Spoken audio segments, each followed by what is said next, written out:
नमस्कार,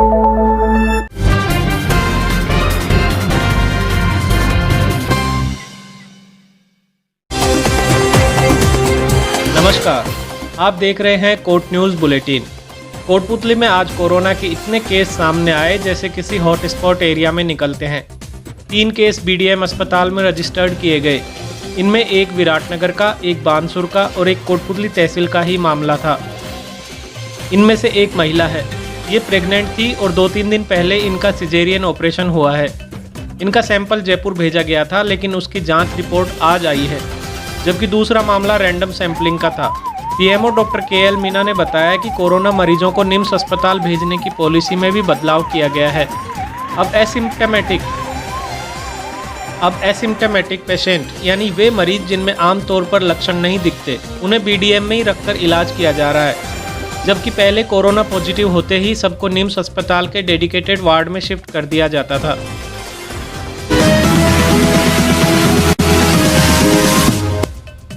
हालांकि BCMO doctor Ramniwas Yadav और नागाजी की गौर अर्बन पीएचसी की टीम ने आज एक कोरोना पॉजिटिव केस को निम्स अस्पताल में ही शिफ्ट किया है। ये मामला कोटपुतली में टेलीफोन एक्सचेंज के पास ढाणी बाग वाली का है। बताया जा रहा है कि ये युवक 7 जून को ही गुड़गांव से कोटपुतली पहुंचा था। देखिए पूरी रिपोर्ट।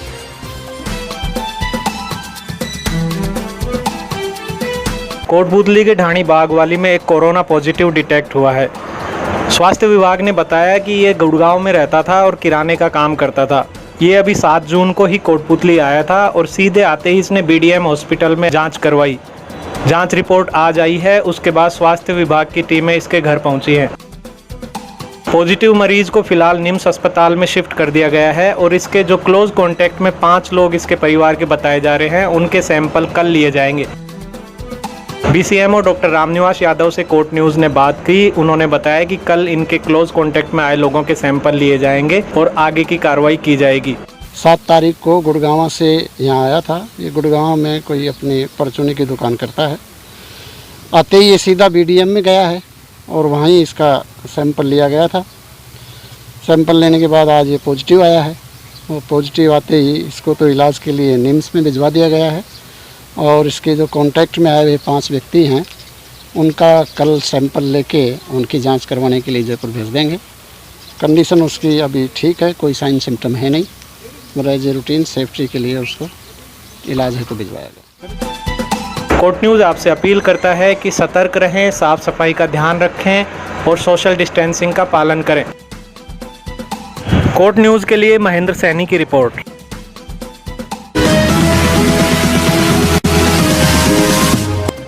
अब आपको दिखाते हैं कोटपुतली के बीडीएम अस्पताल की corona report. PMO doctor KL Meena ने बताया कि आज 62 नए लोगों की स्क्रीनिंग की गई है। अभी तक यहां 418 कोरोना संदिग्धों के सैंपल लेकर जांच के लिए जयपुर भेजे गए। इनमें से 397 लोग नेगेटिव रहे, जबकि 9 मरीज पॉजिटिव पाए गए हैं। आज दिन तक 12 रिपोर्ट आना बाकी हैं। हमारे इलाके में अब धीरे धीरे कोरोना के मरीज बढ़ रहे हैं, लिहाजा हम सभी को एक्स्ट्रा एहतियात की ज़रूरत है।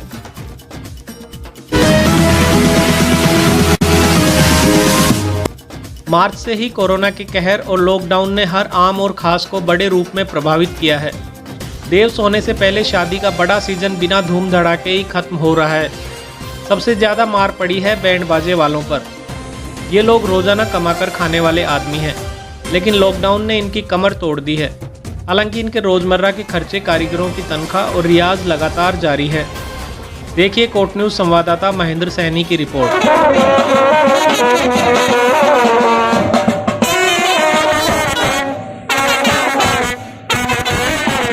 जिस गाने पे ये लोग बैंड वाले हैं, ये रियाज कर रहे थे, मेरा चैन वैन सब उजड़ा। वास्तव में इनका चैन उजड़ गया है पिछले 3 महीने में। जब से लॉकडाउन लागू हुआ तब से बैंड, सबसे बुरी शामत जिन लोगों पे आई है उनमें बैंड वाले भी एक शामिल हैं। शादियों का सीज़न था, पूरा सीज़न बर्बाद हो गया बैंड। लेकिन इसके बावजूद शादियों का सीज़न में इनके पास कोई काम नहीं आया। इसके बावजूद ये लोग रियाज करते हैं, रोज़ 4-5 घंटे यहाँ लगाते हैं। हम बात करेंगे, हमारे साथ कुछ बैंड वाले हैं। जी, अपना परिचय बताइए सबसे पहले कोट न्यूज़। मेरा मोहम्मद शकील नाम है, सोसाइटी बैंड से। तो आप यहाँ, शादियों का सीज़न तो ख़त्म हो गया, इस बार कोई आपके पास आई भी नहीं होगी कोई शादियाँ भी अलाउ कर दी, लेकिन अब आपके सामने क्या क्या परेशानी आई, सबसे पहले ये बताइए लॉकडाउन में। सर परेशानी यही है, 3 महीने में कि ना तो हमारे पास कोई काम धंधा को, अगर सरकार 5 आदमी का भी अगर बैंड खोल दे तो हम रोजगार अपने बच्चों को पालन पोषण कर लेते हैं। लेकिन ये 3 महीने में ऐसा माहौल हुआ है कि ना तो हमें कोई कारीगर मजदूर भी, हमारे लेबर भी हमने जो हमसे बना, जो हमने कुछ दिया उनको, अब नौबत आ गई, हमें खुद के भूखे मरने के कगार पे हैं रोड पाने की। और अगर सरकार ये चाहे कि हमें अगर 5-7 आदमी 10 आदमी, जिसे हम 16 आदमी को बैंड प्रोग्राम करते थे, अगर सरकार हमें 10-11 आदमी को कुछ दे दे हिदायत तो हम अपना काम कर लेते हैं और हमारे बच्चों को पालन पोषण हो जाएगा उससे हमारे बैंड के जितने भी 150 आदमी हमसे जुड़े हो उनका भी रोजगार चल जाएगा। तो पिछले 3 महीने में जब से लॉकडाउन लागू हुआ तो आपकी सीजन तो था नहीं आपके पास, फिर भी आप लोग रियाज कर रहे हैं, ऐसा क्यों? सर रियाज तो नहीं कर रहे, जैसे 2-4-5 घंटे रियाज करें, जो अपना कंटिन्यू अपना प्रोग्राम आने वाले टाइम में सरकार कुछ रियाज दे तो बजाने के लिए कोई परेशानी नहीं है हमें ना, इस वजह से रियाज हम कर रहे हैं। तो आपके कारीगर भी क्या अभी आते हैं रोज सारे? हाँ, कारीगर 2-5 जो भी लोकल अपने कोटपुतली के हैं वो आते हैं हमारे पास और वो रियाज करते हैं, और जो हमसे शाम को उनको कुछ खर्चा वर्चा जो बनता है हम जेब से उनको देते हैं। अच्छा, एक बात मुझे और सुनने में आई कि आप लोगों को जो शादियों की साई दे के गए थे, साई पेटे कुछ 1000, 2000, 5000 दे के गए, वो लोग वापस मांग रहे हैं? हाँ जी सर, यही तो परसों हमारे पास एक कस्टमर आया था, उन्होंने कहा कि हमारे 5000 रुपये साई का जो आपको दिया है वो हमें वापस दो, नहीं तो वरना हम कानून कार्रवाई करेंगे आपके। अब सर हम अगर 5,000 रुपये देंगे तो हमने बैंड वाला, लाइट वाला, जो हमसे संबंधित जितने भी प्रोग्राम वाले हैं उनको सबको हमने साई दे दिए। अब बताओ, अब जब हमारे पास कुछ नहीं है तो हम उनको कैसे पैसे देंगे? तो सरकार से यही निवेदन है कि हमें कुछ हमारा जो भी काम खोल दिया जाए थोड़ा सा। मतलब आप ये चाहते हैं कि जैसे शादी में 50 आदमियों की छूट दी गई है तो उसमें कम से कम 4-5 आदमी बैंड के नाम से भी छूट मिल जाए? हाँ, ये मिल जाए, थोड़ा सा रियायत मिल जाए तो रोजगार चल जाएगा। तो देखा आपने, ये लॉकडाउन में सरकार ने बड़े बड़े बिजनेस हाउसेज के लिए 20 लाख करोड़ का, जैसे कि प्रधानमंत्री जी ने आत्मनिर्भर भारत का एक पैकेज घोषणा करी थी, तो मैं ये चाहूँगा कि ऐसे जैसे बैंड वाले हैं ऐसे छोटे वर्गों को भी इसमें शामिल किया जाए, इनका ध्यान रखा जाए, ना कि बड़े बिजनेस हाउसेज या MSME पर ही फोकस किया जाए, नहीं तो इनका रोजी रोटी सब बर्बाद हो जाएगी। इनका परिवार, जैसा कि इनका कहना है कि हम रोड पर आ जाएंगे और मजबूरन हमें बैंड बाजे का काम भी छोड़ना पड़ेगा। ये सबसे बड़ी मुश्किल होगी इनके साथ। Mahendra Saini, court news. Court news bulletin में अब वक्त है एक छोटे से ब्रेक का। ब्रेक के बाद आपको दिखाएंगे सरदार स्कूल प्रकरण में आज दिन भर कैसे रहा असमंजस।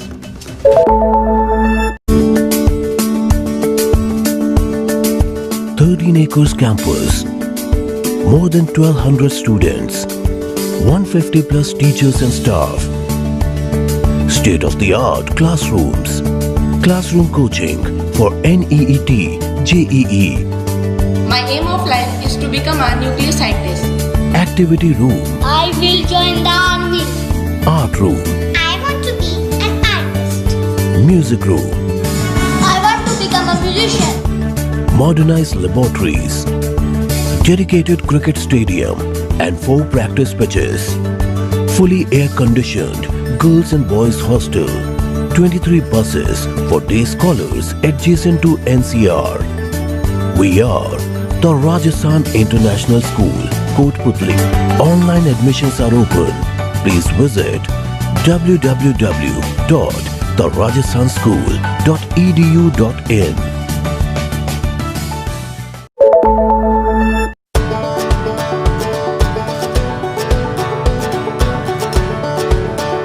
DPWS has left no stone unturned to bring to the doorstep of the learners an education cum extracurriculum package that would help them be future ready.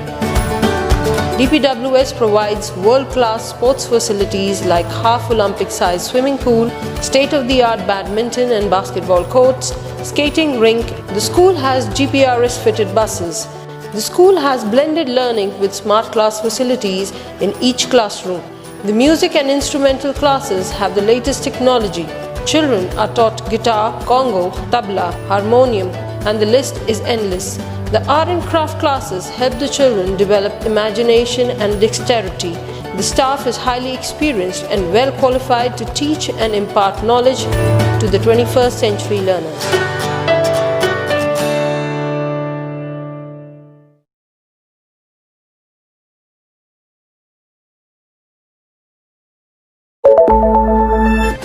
Nareda के राजकीय विद्यालय को Mahatma Gandhi English medium model school का दर्जा दे दिया गया है। कल जारी हुए इन आदेशों के बाद नारेड़ा इलाके में खुशी की लहर है, लेकिन कोटपुतली में इस आदेश को लेकर कल रात से ही असमंजस बना रहा। हमने भी शुरुआती तौर पर आम लोगों की तरह इसे अलग संदर्भ में समझा। दरअसल सरकार ने कल एक साथ 2 आदेश निकाले थे। एक में सरदार स्कूल के नाम को लेकर उठी कंट्रोवर्सी का जिक्र था और दूसरे स्कूल में मॉडल स्कूल को नारेड़ा स्थानांतरित करने का जिक्र था। लोगों में दिन भर अलग अलग चर्चाएं चलती रही। एक चर्चा ये थी कि पहले घोषित की गई सरदार सीनियर हायर सेकेंडरी स्कूल से महात्मा गांधी मॉडल स्कूल का दर्जा वापस ले लिया गया है और नारेड़ा स्कूल को बना दिया गया है, जबकि दूसरी चर्चा ये थी कि कोटपुतली ब्लॉक में सरदार स्कूल के साथ ही नारेड़ा स्कूल को भी इंग्लिश मीडियम बनाया गया है। असमंजस इसलिए भी रहा क्योंकि राज्य सरकार की घोषणा के मुताबिक एक ब्लॉक में एक ही महात्मा गांधी स्कूल हो सकता है। कोर्ट न्यूज़ ने इस संबंध में सरदार स्कूल की प्रधानाचार्य से लेकर CBEO तक सबसे बात की। तब जाकर स्पष्ट हुआ कि अब कोटपुतली ब्लॉक में एक नहीं 2 इंग्लिश मीडियम स्कूल होंगे। हमारे ब्लॉक में 2 विद्यालय इंग्लिश मीडियम में संचालित होंगे। महात्मा गांधी योजना के तहत नारेड़ा और सरदार स्कूल इंग्लिश मीडियम संचालित होगी।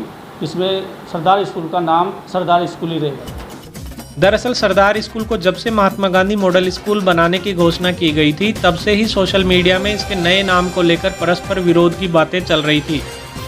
राज्य सरकार के नए आदेशों के बाद अब स्थिति स्पष्ट हो गई है। सरकार के स्तर पर नगरपालिका चुनावों की तैयारियां शुरू हो चुकी हैं। निर्वाचक नामावलियों को तैयार करने के लिए आवश्यक प्रशिक्षण दिया जा चुका है।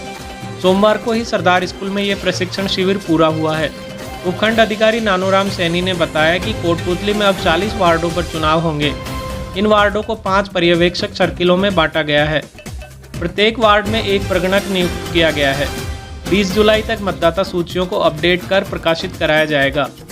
तहसीलदार अनूप सिंह ने बताया कि इस शिविर में प्रवीण जांगिड़ और सौरभ सैनी गैर हाजिर रहे, जिन्हें नोटिस जारी कर 3 दिन में जवाब मांगा गया है। भारतीय जनता पार्टी ने विभिन्न प्रकोष्ठों में नियुक्तियां की हैं। एडवोकेट सुरेंद्र चौधरी को युवा मोर्चा के जयपुर जिला उत्तर का संयोजक बनाया गया है। चौधरी फेस कवर वितरण और सैनिटाइजर वितरण के कामों का मंडल स्तर तक संचालन करेंगे। राजनौता की आरती सिंह को भी बीजेपी महिला मोर्चा ने फेस कवर वितरण, सैनिटाइजर वितरण, पक्षी बचाओ अभियान और कोरोना योद्धा सम्मान अभियान का जिला संयोजक नियुक्त किया है। जिला महामंत्री आरती सिंह ने बताया कि विराटनगर और कोटपुतली विधानसभा की ग्राम पंचायतों में वे पहले से ही मास्क, सैनिटाइजर, साबुन वितरण और कोरोना जागरूकता अभियानों से जुड़ी रही हैं। बीजेपी कोटपुतली विधानसभा उत्तर मंडल में दूसरे दिन भी बूथ संपर्क अभियान जारी रहा। मंडल अध्यक्ष रमेश रावत ने बताया कि आज अभियान की शुरुआत बनार के संकट मोचन हनुमान मंदिर से की गई। जिला मंत्री यादराम जांगल, युवा मोर्चा के सोनू चौधरी, कैलाश जांगीड़, जगमाल यादव और अन्य कार्यकर्ताओं ने घर घर जाकर केंद्र सरकार की उपलब्धियां बताने वाले प्रधानमंत्री नरेंद्र मोदी का पत्र वितरित किया। बानसूर तहसील के ईसरकाबास गांव में नवसृजित प्राथमिक स्वास्थ्य केंद्र में आवश्यक नियुक्तियां कर काम शुरू कर दिया गया है। डॉक्टर दीपक शर्मा, डॉक्टर रेखा शर्मा और स्वास्थ्य कार्यकर्ता रेखा की तैनाती की गई है। आपको बता दें कि विधायक शकुंतला रावत की अनुशंसा से स्वतंत्रता सेनानी उद्यमी राम के नाम से खुले इस केंद्र को फिलहाल शिक्षा विभाग के भवन में शुरू किया गया है। इस मौके पर ग्रामीणों ने ब्लॉक कांग्रेस अध्यक्ष अजय यादव, BCMO डॉक्टर मनोज यादव और अन्य स्वास्थ्य कर्मियों का साफा बांधकर अभिनंदन किया। आप हमें फेसबुक पर देख रहे हैं तो प्लीज़ इस वीडियो को लाइक करें और अगर यूट्यूब पर देख रहे हैं तो कोट न्यूज़ चैनल को सब्सक्राइब करके बगल वाली घंटी जरूर दबा दें। कोट न्यूज़ बुलेटिन में आज इतना ही। नमस्कार।